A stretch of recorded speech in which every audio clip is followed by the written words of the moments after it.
The Doctor's home planet hasn't had the easiest life. Let's look back at all the times Gallifrey has been erased from the Whooniverse. Number 1. The Ancestor Cell, 2000.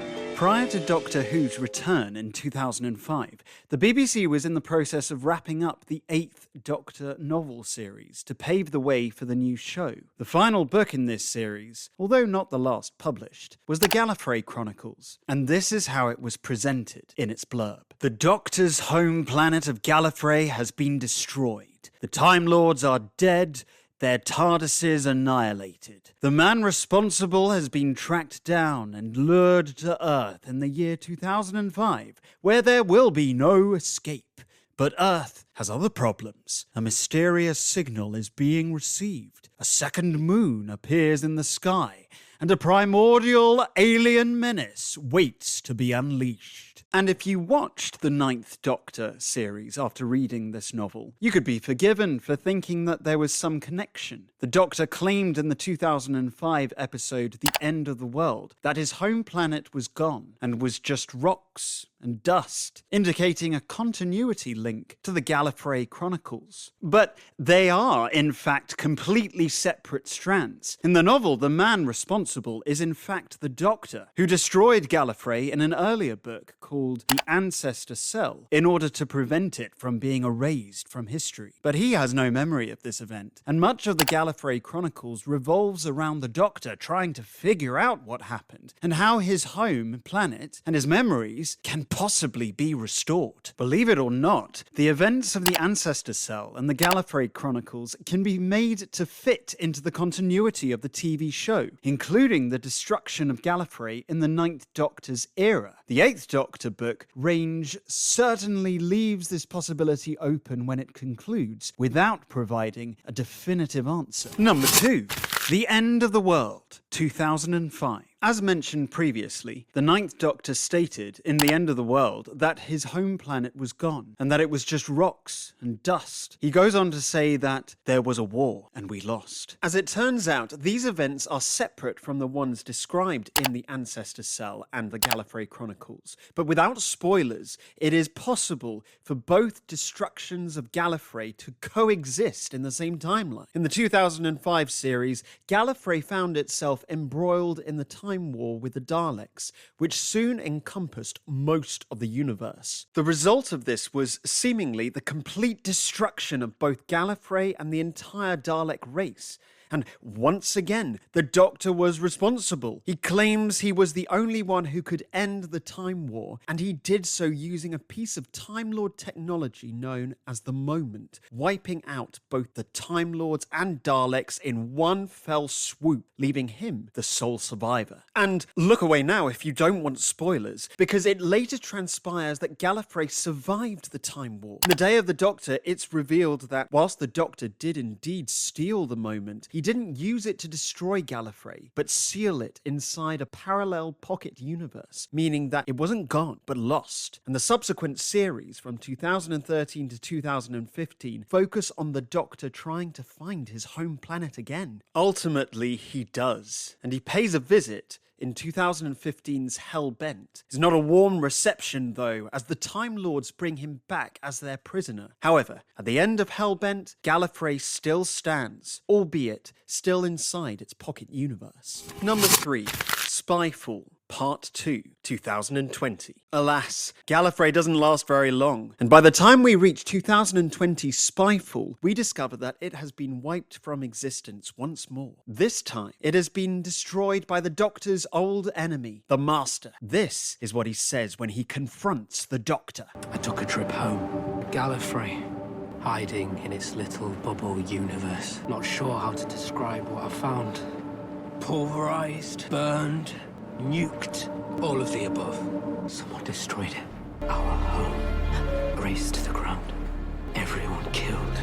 Initially, the Doctor doesn't believe him, but at the end of the episode, she travels there in the TARDIS and sees the ruined citadel, triggering a holographic message from her arch-enemy. If you're seeing this, you've been to Gallifrey, he says. When I said someone did that, obviously I meant I did. I had to make them pay for what I discovered. They lied to us. founding fathers of Gallifrey. Everything we were told was a lie. We are not who we think. You or I. Whole existence of our species built on the lie of the timeless child. And it was quite some lie. In a later episode, it transpired that the timeless child was in fact the Doctor. She had been kidnapped as a young girl and experimented on, leading to the birth of the Time Lord race. They acquired the ability to regenerate from the Doctor, as they buried this truth deep within Gallifrey's data store known as the Matrix. The Master learned this truth and, apparently, he destroyed the planet in his anger. The fan reception to this plot twist wasn't stellar, to put it mildly, but there were a couple of caveats. Firstly, this is the Master we're talking about. He is not known for his truthfulness, and indeed, it was he himself who said that For a lie to work must be shrouded in truth. In 1986 Trial of a Time Lord. And then there is the celestial toy maker who told the Doctor that I made a jigsaw out of your history.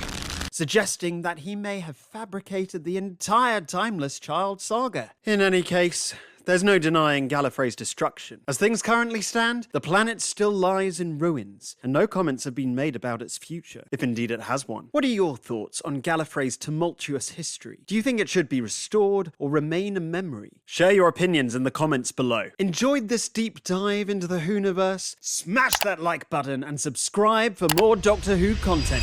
Favourite Doctor Who merch thing basically of the year, I think. So it's the Lavalzi 13 inspired. Sorry, I just covered you up. 13 inspired scarf. It's just so lovely. What's lovely about this is that it's not an exact replica of her scarf, which I actually think for me would have been a too bright a scarf anyway. It's a bit more muted. So it's more muted, but the stripes are exactly pretty much the same as the stripes on her shirt. So it's like her shirt as a scarf, but she already has a scarf that's quite similar to this as well. It's really soft, it's really lightweight. It's one of those scarves that you it can like keeps me so wind warm. round a few times. The brand and repping my love for Doctor Who without being over the top, or like Cozy chic. if I'm walking around the office, people might not necessarily know that it's Doctor Who fashion. So this is I think $24.99 from Lavalzi, so not crazy expensive I think compared to like maybe like the Tom Baker scarves. Well, and like stuff. the Paul Smith scarf, for example, that Jodie actually wears is about £80. Yeah, ridiculous. Something like that. So Yeah. if you Also just want incredible. like a day-to-day lovely scarf, the quality of the Lavalzi one is really lovely. It's just such a good, like, yeah, I think it's honestly, like you said, probably one of my favourite pieces as well, because it's like properly curated, like fan piece. It's not like a replica or a sort of tacky bit of merch. Yeah, it's sort like a of new thing. bit of merch. It's just really nice. I really like it.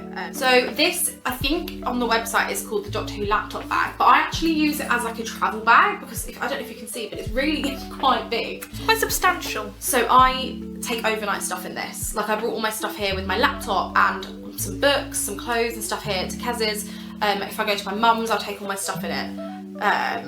If it's a laptop and much more. It's really nice. It does come with a long strap, which I don't actually use, and it's at home. But You can pop it on your shoulder, or you can have it in the crook of your arm. Something similar. like fashion, darling. Yes. It's talk got a more about nice zip at the front. I mean, I'm just showing the fact that it has a zip. It has another zip for the main bit. Fancy that. Inside, it's got a total of 1, 2, 3 pockets, 3 pen holders, which I had not noticed, and also straps inside. Oh no, there's one massive pocket. What's this for? I think that's for the laptop. Oh my god, there's like an actual pocket for the laptop. Oh my gosh. It might also be good if you go to the gym. Like it would Yeah, be a it'd good be a great gym bag. or something similar Yeah, like that. I agree. But yeah, definitely for like overnight stuff. Like if you were going for a weekend away or just staying with family or something. Yes, I really like it. I think it's a lovely gift for if you want to get someone a bigger present, or if you want it for yourself, just like if you need a new bag. There's a nice variation of things here with things that are more kind of gifty, and then actually what if your friend actually needs a scarf or a bag or a purse or something similar. It's something that they will use as opposed to like something that's maybe a bit, not tacky, but like maybe something they wouldn't use. Do you know what I mean? Like if there's only so many TARDISes you can use.